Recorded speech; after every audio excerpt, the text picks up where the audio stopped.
Hey, Changemakers. Welcome to our next episode of The Best Version of Myself, where we invite changemakers to come on who are doing exactly that, living the best version of themselves. I'll be the best version of myself, spreading kindness and peace. Today, we have Kevin Turner with us as our guest on The Best Version of Myself because Kevin continues to evolve and become the best version of himself. So welcome, Kevin. Thank you for having me, Molly. I appreciate it. Yeah. Excited to be here. And Kevin, I'm going to give you a little intro about Kevin, but Kevin is also the husband of Jordan Turner, who is our Mindful Education in the Schools director, and also was on our first episode of The Best Version of Myself. So Kevin lives in Davenport, Iowa with his wife, Jordan, and his two beautiful daughters, Eloise, who is 3, and Reagan, who is 1. And he just completed his 12th year in elementary education. Kevin has spent 7 years as a 4th and 5th grade teacher at Jefferson Elementary in Davenport, Iowa, and then transitioned into an instructional coach and spent 2 years in that position at Jefferson Elementary. The past 3 years, he has been a building principal at the elementary level. He has spent 2 years at Monroe Elementary in Davenport and just finished his first year as principal at Neil Armstrong Elementary in Bettendorf, Iowa. Kevin is also a certified Challenge to Change 95-hour teacher and has recently made his dream come true of becoming a published children's author.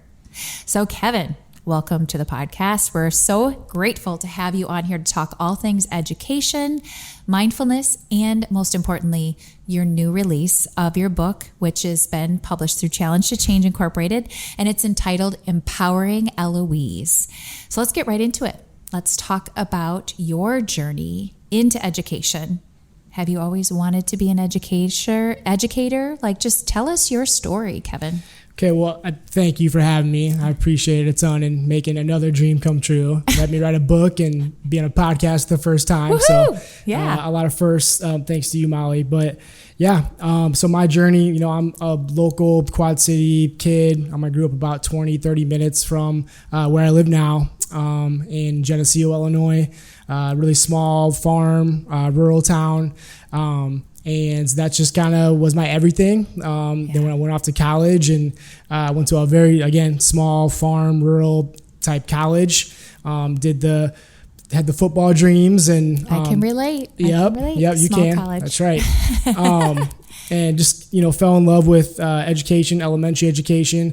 My mom was a teacher all growing up, and as you'll find out as I talk a little bit more about myself, I look up to my mom and dad quite a bit. They're mean the world to me. And my mom always being in education and being in schools and just seeing her help kids. And it wasn't just, it's funny, she was ahead of her time. It wasn't just the academic side. She always just looked at the whole child, and maybe that sunk in for me without really knowing it at a young age. And I've met your parents twice, and I can see where you have gotten all your kindness, your compassion, your beautiful personality is from your mom and dad. And it's not just one, it's both of them.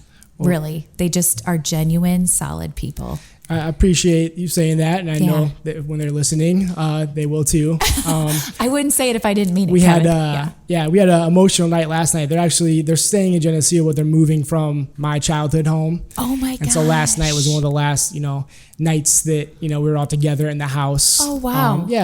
And so just a lot of memories and pictures, and this has been a very ongoing process, so it wasn't a surprise or anything, and there's still a couple weeks left to maybe go back one more time, but it was emotional, and a lot of the memories, maybe that was also perfect before this today to kind of think about where I came from and why I am who I am today.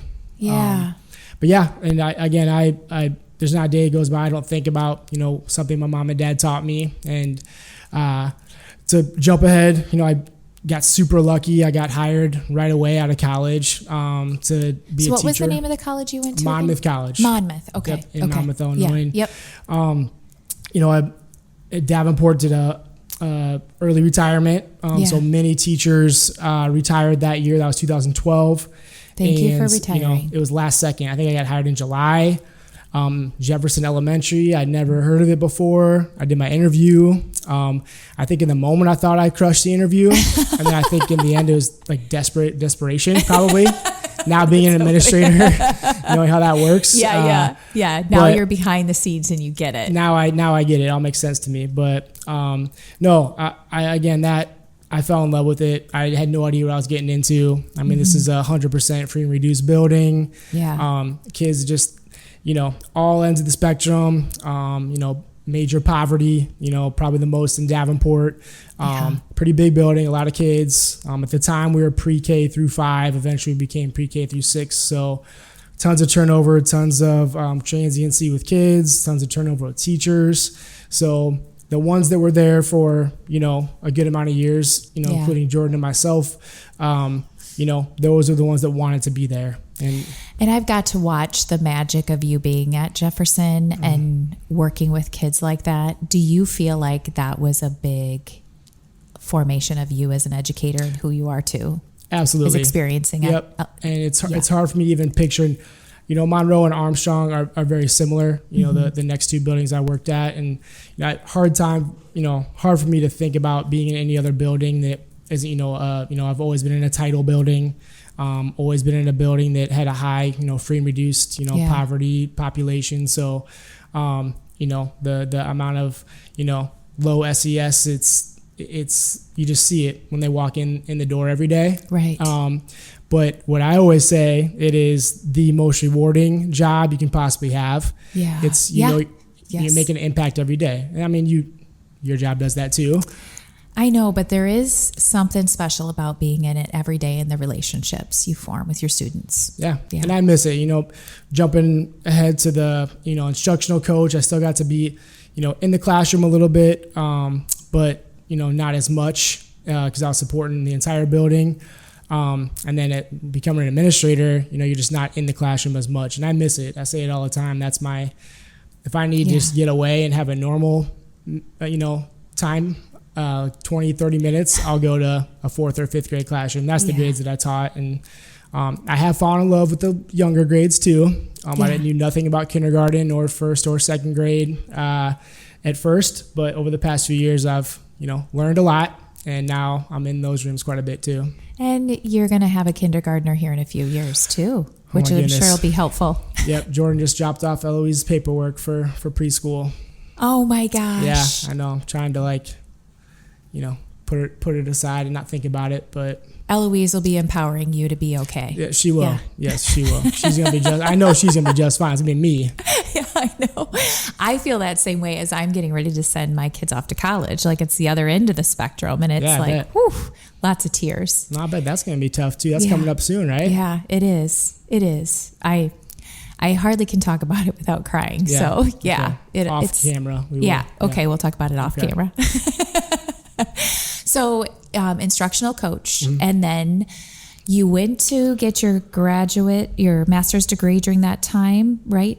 To become an administrator? I think, another very important thing happened during that time is that I met my future wife. We heard all about her interview with you and how she had a crush on you from the moment she met you. Yeah, that's her side of that story, not mine. But what I'll say, Jordan from day one has advocated for me in anything that I've truly wanted to do. That's just her personality, but it's one of the reasons you fall in love with her, right? Exactly. She's always building people up and shining her light. But yeah, when I showed some interest in administration, when I met Jordan, I was also coaching at Augustana. Right. Yes. And I really looked up to the coaches that I worked for there. They were my coaches at Monmouth as well.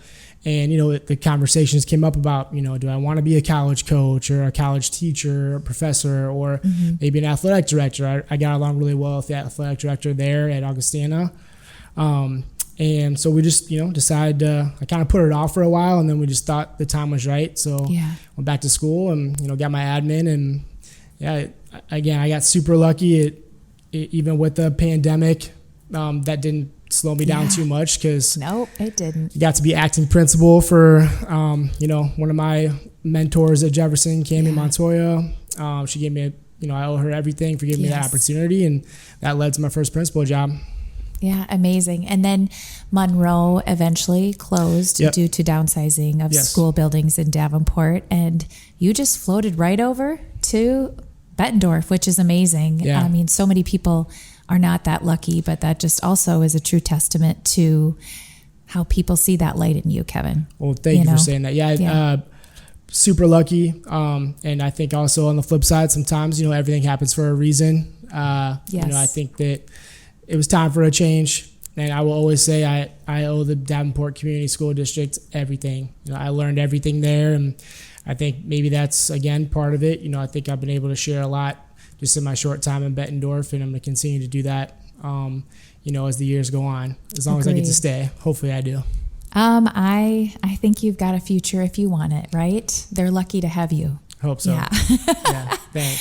So Kevin, you did take our 95-hour children's yoga training.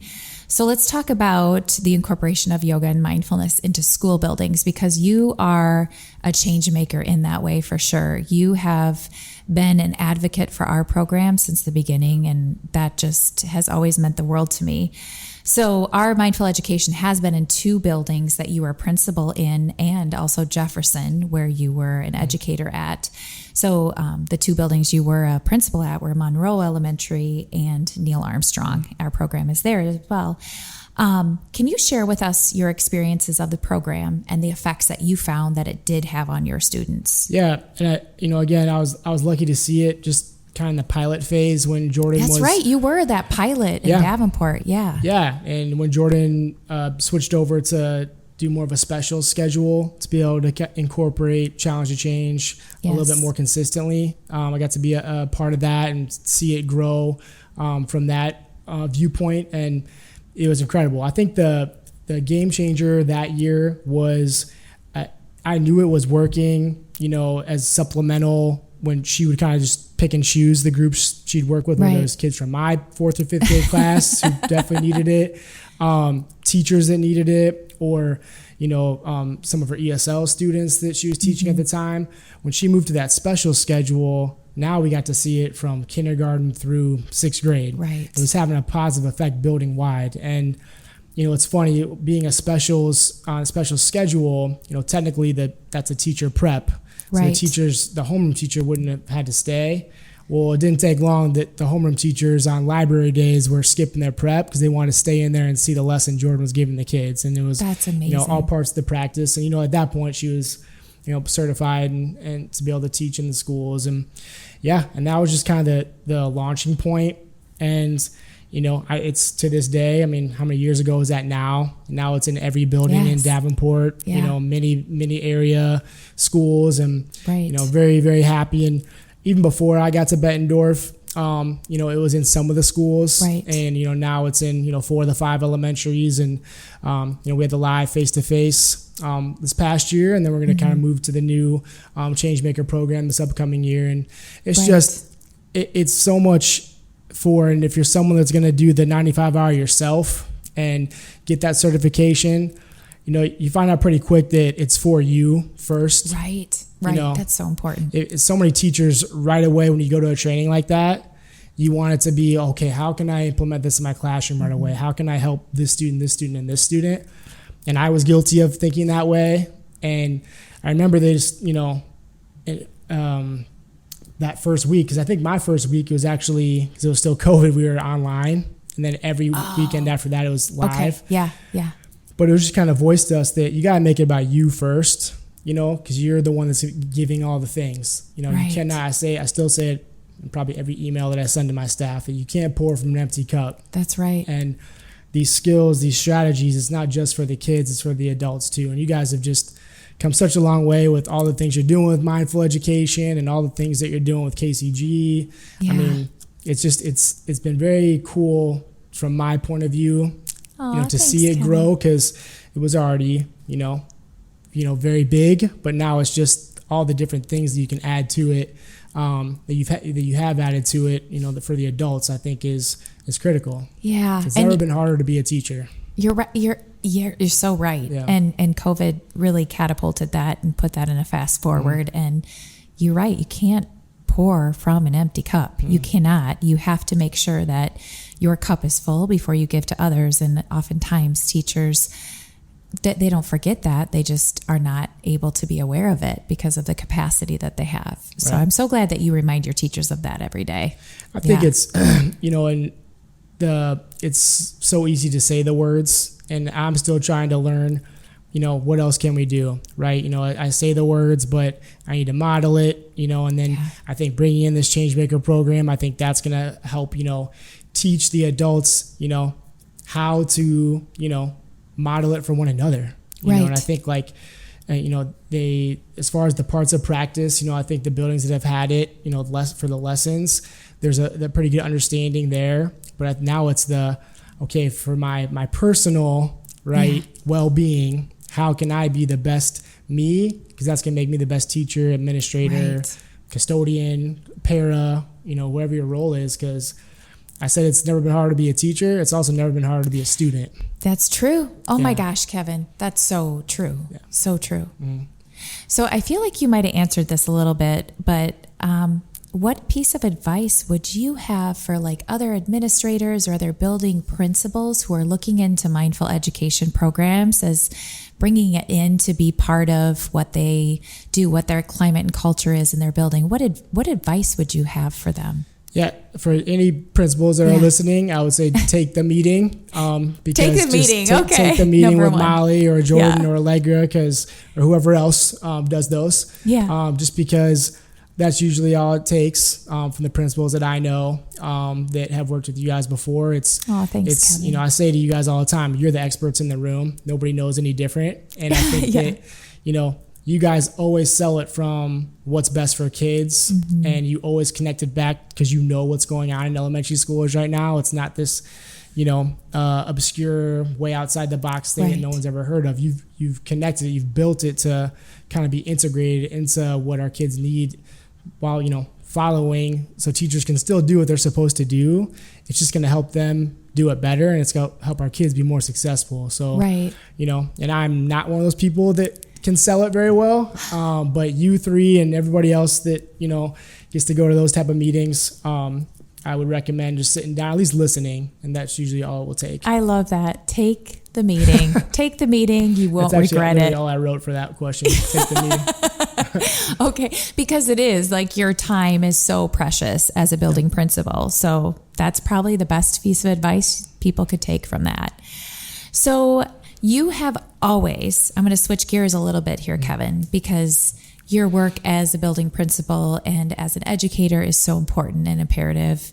And, but I really want to talk about how you continue to hone yourself to be the best version of yourself. And that's through you asking for what you want and living out your dream. And that was to write a children's book. I mean, from the time I first met Jordan, I knew she was dating this great guy named Kevin. And then when I met you, I knew that you had shared, you always dreamed of being a children's author. So you are a published children's author now with your book, Empowering Eloise. So congratulations. Thank you. Well, thank you. But tell our listeners just a little bit about that dream that you had, and who inspired you for that. Because there's a little bit of a story there. So, a little bit, yeah. And again, I go back to the, and thank you. I never would have gotten to do it without you giving me the opportunity. So thank you for saying yes. Yeah.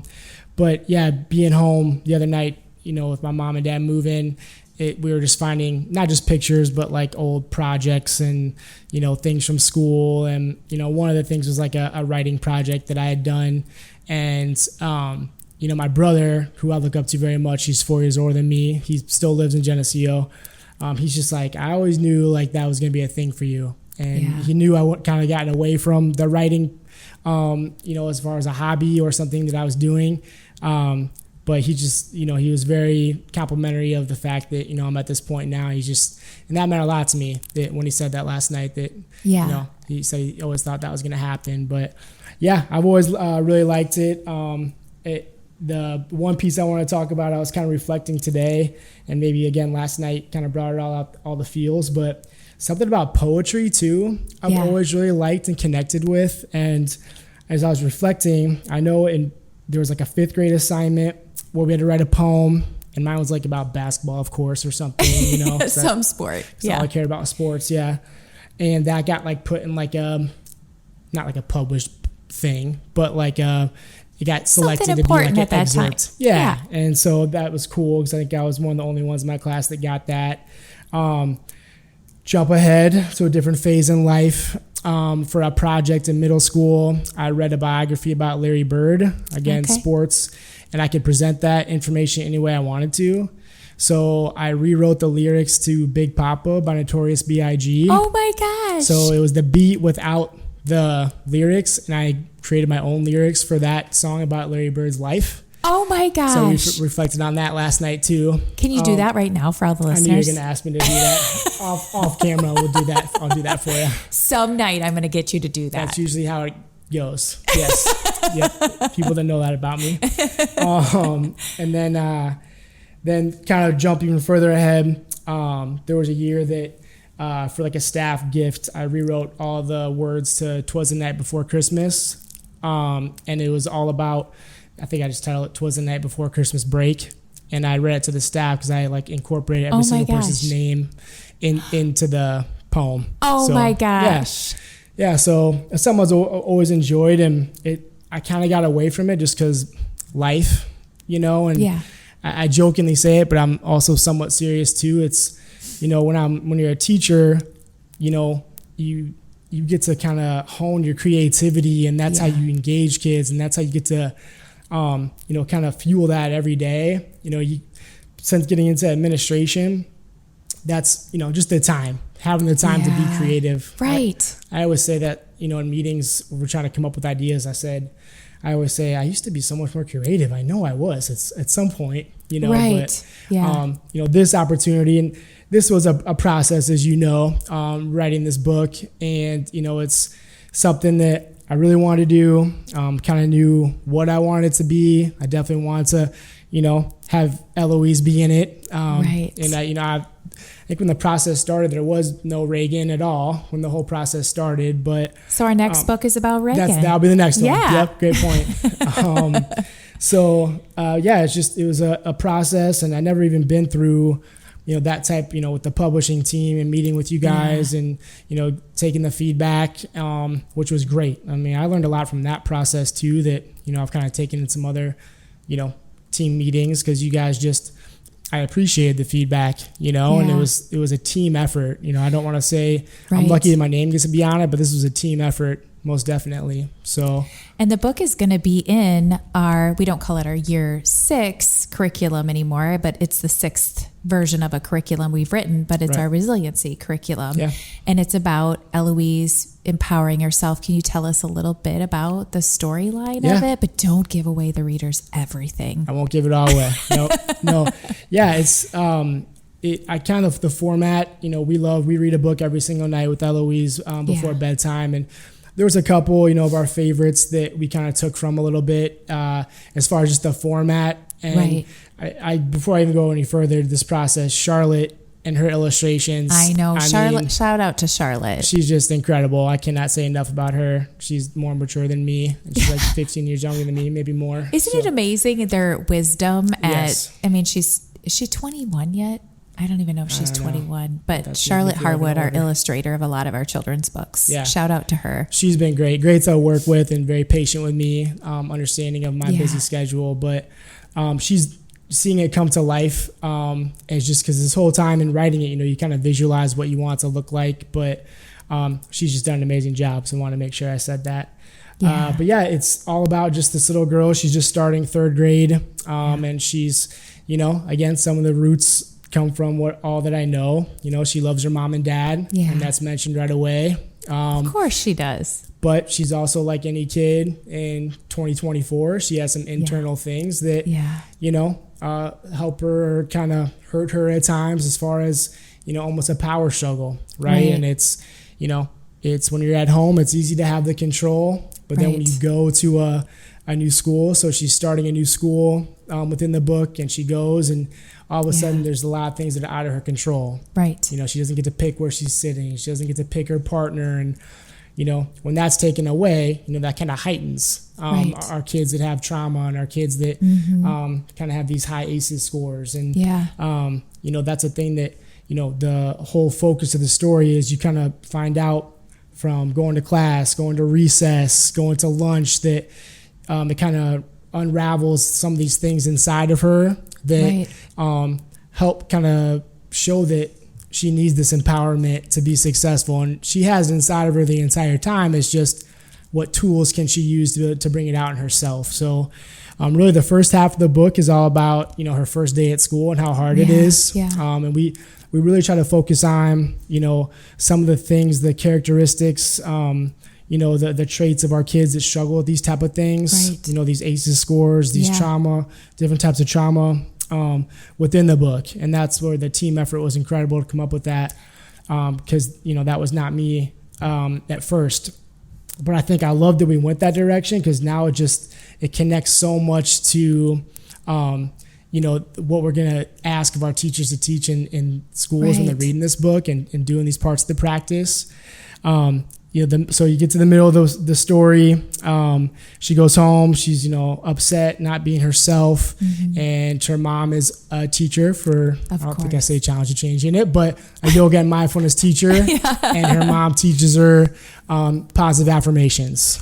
And then that kind of becomes like the turning point in the story, where she learns that she can be strong. She learns that she can empower herself. And that she can kind of get that power. It doesn't need to be a power struggle at school anymore, an internal one. It's all about, she can bring that out in herself. And so it's kind of the second half of the story goes back to the same settings that she struggled the day before. And she kind of shows how she empowers herself and is able to have success and be happy and be her joyful self when it's all said and done. And finding that joy from within. And I love how the second part of the story, like you shared, goes back to everything that she was through, but now she has these tools of resiliency to help her through them. It's magical.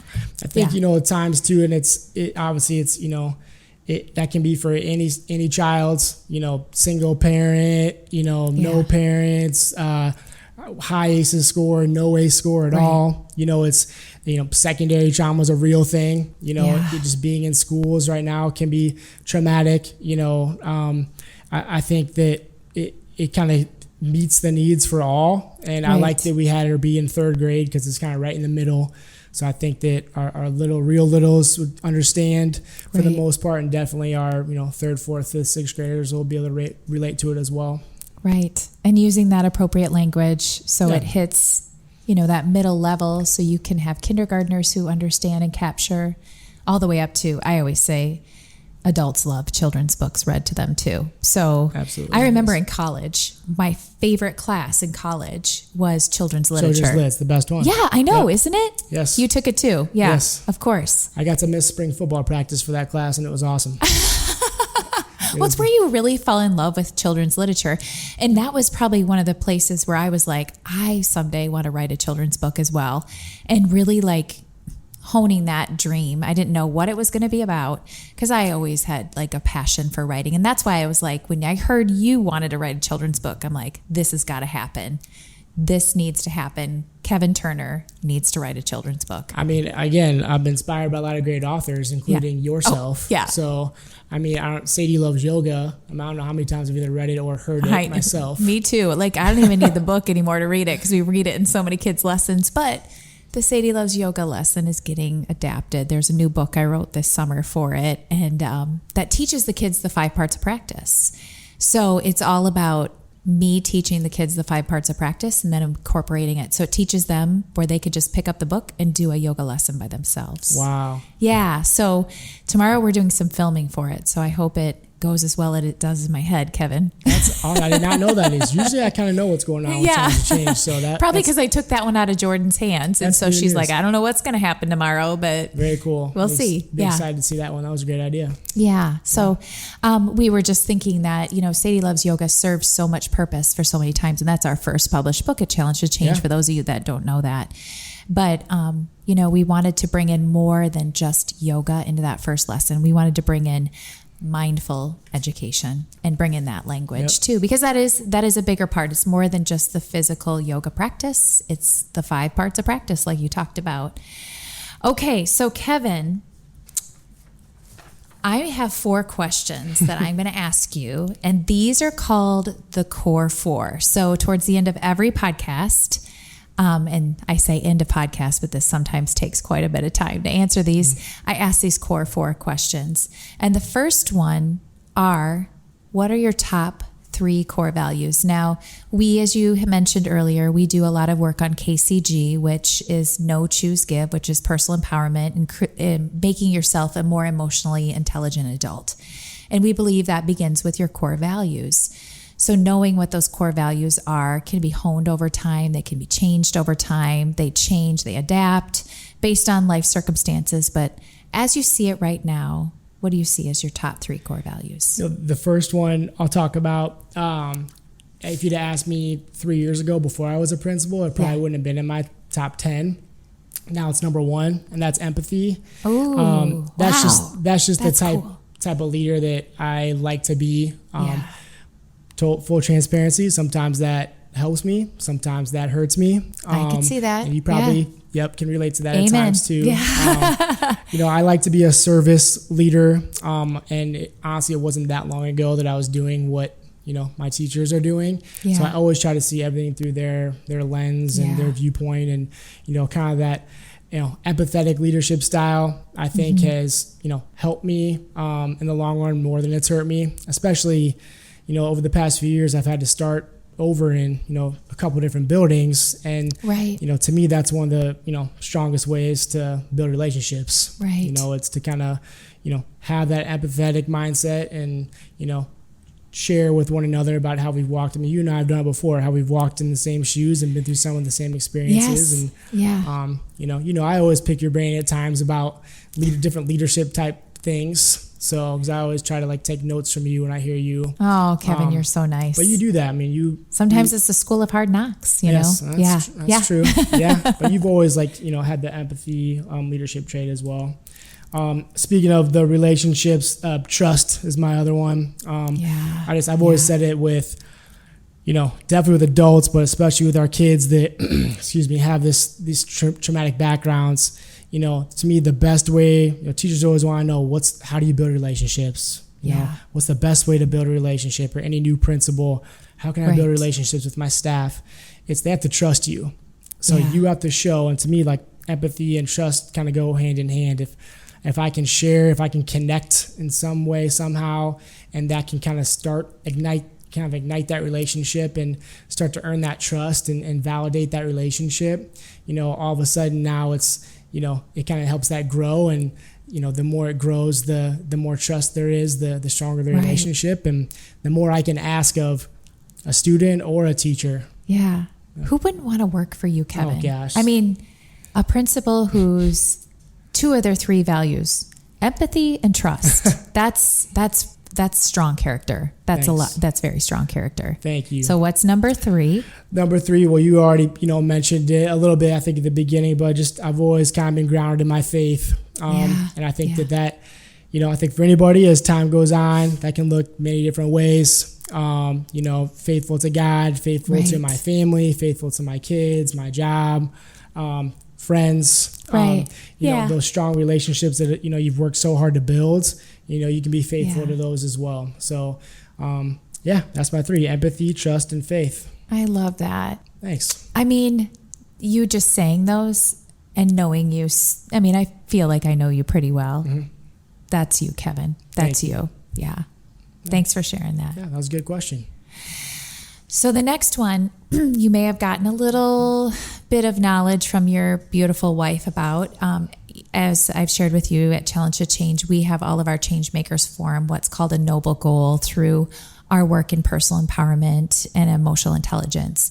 And your noble goal is a lifelong journey that you take. And it's a statement that you align yourself with day after day after day. So it's a goal that helps you to keep direction in your life, going towards what your core values are and what you want out of life. And I always say a noble goal points outward. So it's something internally that drives you every day, but it points outward to make the world around you better than you found it. But it also will not be accomplished in this lifetime. So it's something that will maybe be accomplished on the day you die. So on the day you die, I always say, when the angels come for you, they'll say to you, Kevin, job well done. You did it. You've accomplished your noble goal. So I know Jordan's probably given you a little education on that, but what would you say would be your noble goal or the beginnings of it? Yeah, a little bit. I think when I did my 95-hour, the card that I got to keep said, I am joyful. Yeah. And when I saw that question today, that just stuck with me the whole time. So, I've been trying to connect, how can that be, stated as a noble goal? And I think, that's really tough to say that, if I could someday say that I'm 100% joyful all the time and everyone around me, I have that effect on everybody, that might be impossible, but that could be something that I want to strive for. One of the core values that I really wanted to put on there, but, I just didn't quite make the top 3 was, sometimes it hurts me, sometimes it helps me. It's that I try to be an optimist, at all times, especially in, the settings that I've worked in. And I just think that, bringing joy, spreading positivity, spreading optimism and modeling that for my staff and my kids. And it's something that I think that it would be a never-ending job, a never-ending journey. Doesn't matter what job I'm in, but to me, that's something that of a noble goal that I could focus on. I love that. And I could see definitely how joy would be like fostering joy. I could definitely see that even being enough of a statement for you, like, because you could do it in your work, with your kids, with your family, with the world around you. And you already are. You're actively doing it day after day. So yeah, thanks, Kevin. The next one I have for you is, I feel like you might have answered this, like definitely tip your hat to your mom and dad, but who has been someone who has inspired you to be the best version of yourself? Yeah, I mean, definitely my mom and dad. I talked about them, earlier, but Jordan is just my everything. And do you know she said you in her podcast? I did, yes. She stole that answer from me. Next time I get to go first. Yeah, next time, I'm sorry. I will ask you first for everything else from now forward. I see that's a testament to each other. It's not fake. It's real. It's, push one another. And sometimes that's really hard. Yeah. And sometimes it's the greatest feeling in the world, knowing that, you're married to your best friend that pushes you. And, we're always working on, each other and ourselves, and there's always different things you can do. But when you add in 2 little ones, that always makes it, again, more challenging, but also it's the greatest feeling in the world knowing that, that's our life now, and that's us together. And, I think that no matter how hard it gets, the hardest days, it's, and this, the hardest days at work or even at home, if that's hard too, it's when it's bedtime and I'm watching those 2 sleep at night. It's like there's no better. Like this is, I am in the best version of myself, or the best version, best moments of my life right now, and it's only going to continue to get better. So, it's always a good thing to. That was a good question. That's something that everyone needs to remember to think about. Yeah. And, those are those pure moments of bliss. In yoga, we call it samadhi, those God moments, those I call them God kisses sometimes, where it's like he, she, whatever you want to call God, looks down on you and just says, take this moment and live your life for this moment. Yeah. And it is watching those children sleep. Those are those moments. Yeah. Yeah. And that's one of the, Jordan, obviously mindfulness being a major part of what you guys do. It's being in the moment, being present, just stopping, and taking a second to just, reflect on where you're at in that moment, at that very second. And, it's something I've definitely worked on over the years and try to be better, you're doing a good job, Kevin. Thank you. No, you're doing a great job. Thanks, Molly. You're doing a great job. So are you. And if you ever doubt yourself, just call me and I'll talk. Well, I got to be Team Jordan first all the time, but I got your back. Yeah, you're the boss though. So. Yeah.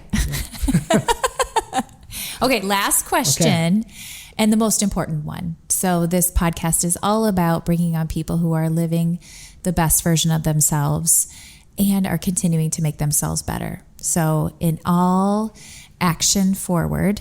What are you going to do after this podcast recording to go out and continue to make the world around you better than you found it, Kevin?